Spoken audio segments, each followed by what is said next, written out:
the body, only 3% occur in the retroperitoneum. Several cases of mesenteric fibrosarcoma are also reported. With the establishment of strict diagnostic criteria over time, fibrosarcoma is even rarely seen. Since there is an overlap with previous diagnostic criteria, the exact proportion of the fibrosarcoma as retroperitoneal tumor is unclear. Now coming towards our next case, that is case 4. Case 4 is a 40-year-old perimenopausal patient with HCV positive status, presented with chief complaints of bleeding per vagina since 4 months, with a polypoidal mass coming out of the vagina. Regular menstrual history was there, with no history of taking any hormonal pill. On local examination, a 10 into 8 centimeter polypoidal growth was seen arising from the anterior lip of the cervix, lying outside vulva, associated with cervical elongation. Cervical polyp had irregular surface with necrotic areas and had bleed on touch. Per vaginal radiology showed a growth arising from the anterior lip of the cervix. All other findings were within normal limit. On MRI, T2W MRI, a pedunculated large heterogeneous hyperintense mass was arising from the anterior lip of the cervix. Then after that, surgeons have done a total abdominal hysterectomy with bilateral salpingio-oophorectomy, and specimen was sent for the histopathological examination. Here is the specimen we received in our department. We received an unoriented fragmented specimen of total abdominal hysterectomy with bilateral salpingio-oophorectomy with detached tumor in the same container. This is the tumor. This is the total abdominal hysterectomy specimen with bilateral salpingio-oophorectomy. Uterus was within normal limit. Thickness of endometrium and myometrial thickness were within normal limit. Cervix was also within normal limit. Bilateral fallopian tube and ovary were unremarkable.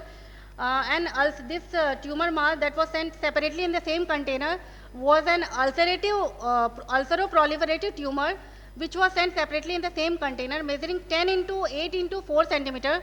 Outer surface was bosselated.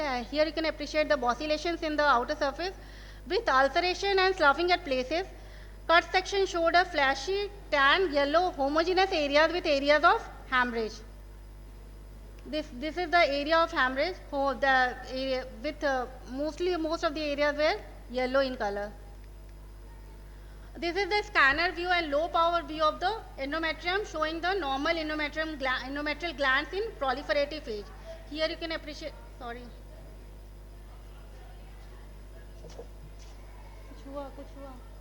कुछ हुआ चला गया. This is blank. नहीं blank नहीं है आगे. This one? Here you can appreciate the normal endometrial glands in proliferative phase. This is the next slide showing the low power view. This is the low power view, and low power view. These two are the low power view of the tumor with the tumor cells. These are the sheets of the tumor cells that are hyperchromatic, oval to round cells.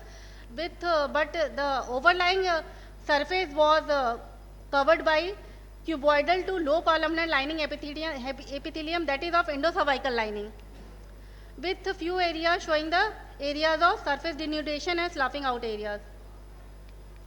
This is the high power view from the same tumor proper, showing the sheets and intersecting fascicles of the round to spindle cells. Here you can appreciate the shape of the cell with a scan to moderate amount of eosinophilic cytoplasm with indistinct cell border. Here you can't appreciate the cell border with mild anisonucleosis, vesicular nuclear chromatin, and mostly inconspicuous nucleoli. Atypical mitosis was negligible, that is less than 2 per 10 HPS. After that, this is the scanner and low power view from the ectocervix. Here you can appreciate the stratified squamous lining epithelium, and underlying tissue was infiltrated by the sheets of same type of sheets of the tumor cells. So ectocervix was involved by the tumor. This is the low power and high power view from the multiple sections from the myometrium. These are the muscle fibers of the myometrium separated by the small nest of the tumor cells. These are the round to oval tumor cells which are separated by the muscle fibers. So provisionally we made the differential diagnosis of leiomyoma epithelioid variant and endometrial stromal tumor. These are the ISC findings we have done. CD10 showed a moderate degree of positivity, SMA was negative, Desmin was negative, ER and PR showed focal positivity, Caldesmone and CD34 were negative, CD117 was negative, Ki67 was found to be less than 2%.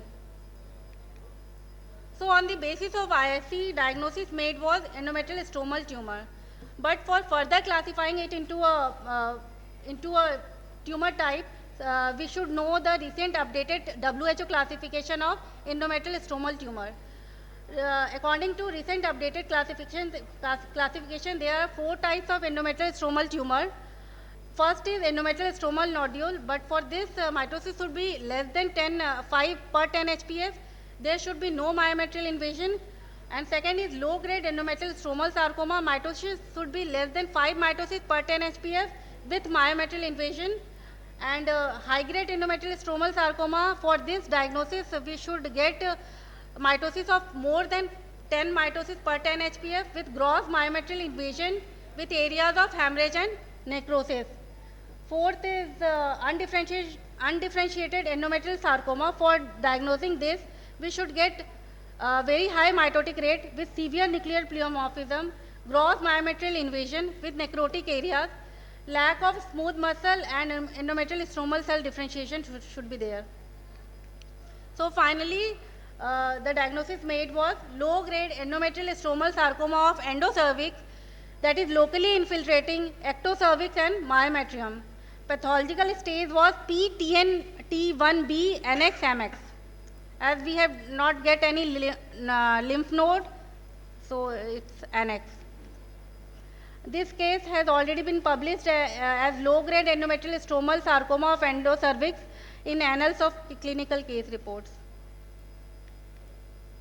Low-grade endometrial stromal sarcoma comprises 50 to 60% of endometrial stromal sarcomas and may arise in extrauterine sites, that is ovary, fallopian tube, cervix, vagina, vulva, omentum and sigmoid colon and round ligament and retroperitoneum. Primary low-grade endometrial stromal sarcomas occurring in endocervix is very rare. After extensive research, only one case report has been found. This is the last case. This case is especially for the PG students, and this case is a 29-year-old female presented with chief complaints of abdominal pain in the right lower region for 3 months, sudden onset, non-radiating, intermittent, not associated with any vomiting and fever, also generalized weakness for 1 month and fever for 5 days.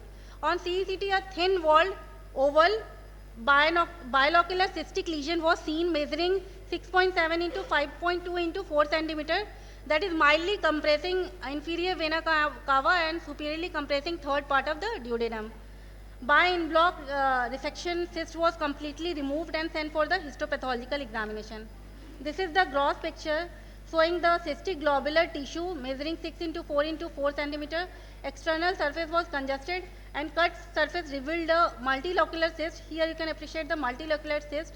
Largest cyst measuring 3 into, this is the largest cyst, measuring 3 into 2 into 2 centimeter filled with the reddish brown colored fluid. This is the microscopic picture. The mass was composed of variable size cystic spaces. These are the cystic spaces.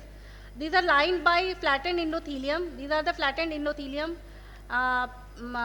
These cystic spaces are filled with the pale proteinaceous pinkish material and fascicles of spindle smooth muscle cells and inflammatory cells in stroma, edema, fibrosis along with small lymphoid aggregates in the periphery can be appreciable.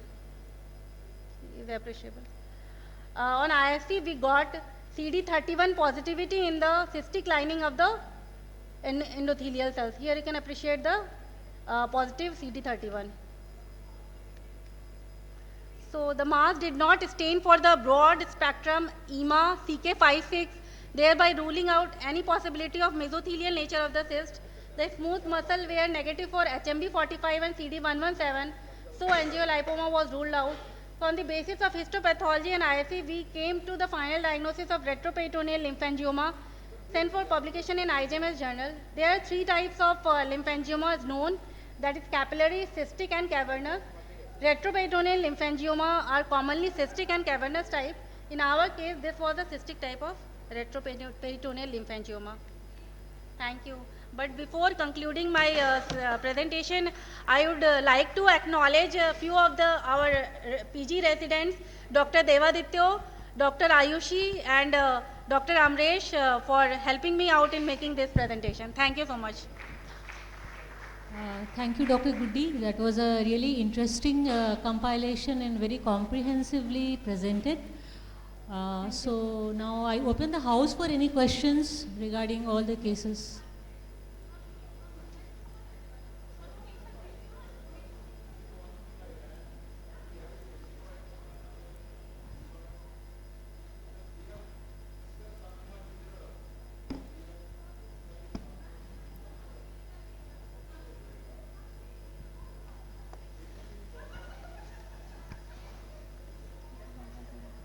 Thank you, sir. Thank you so much, sir.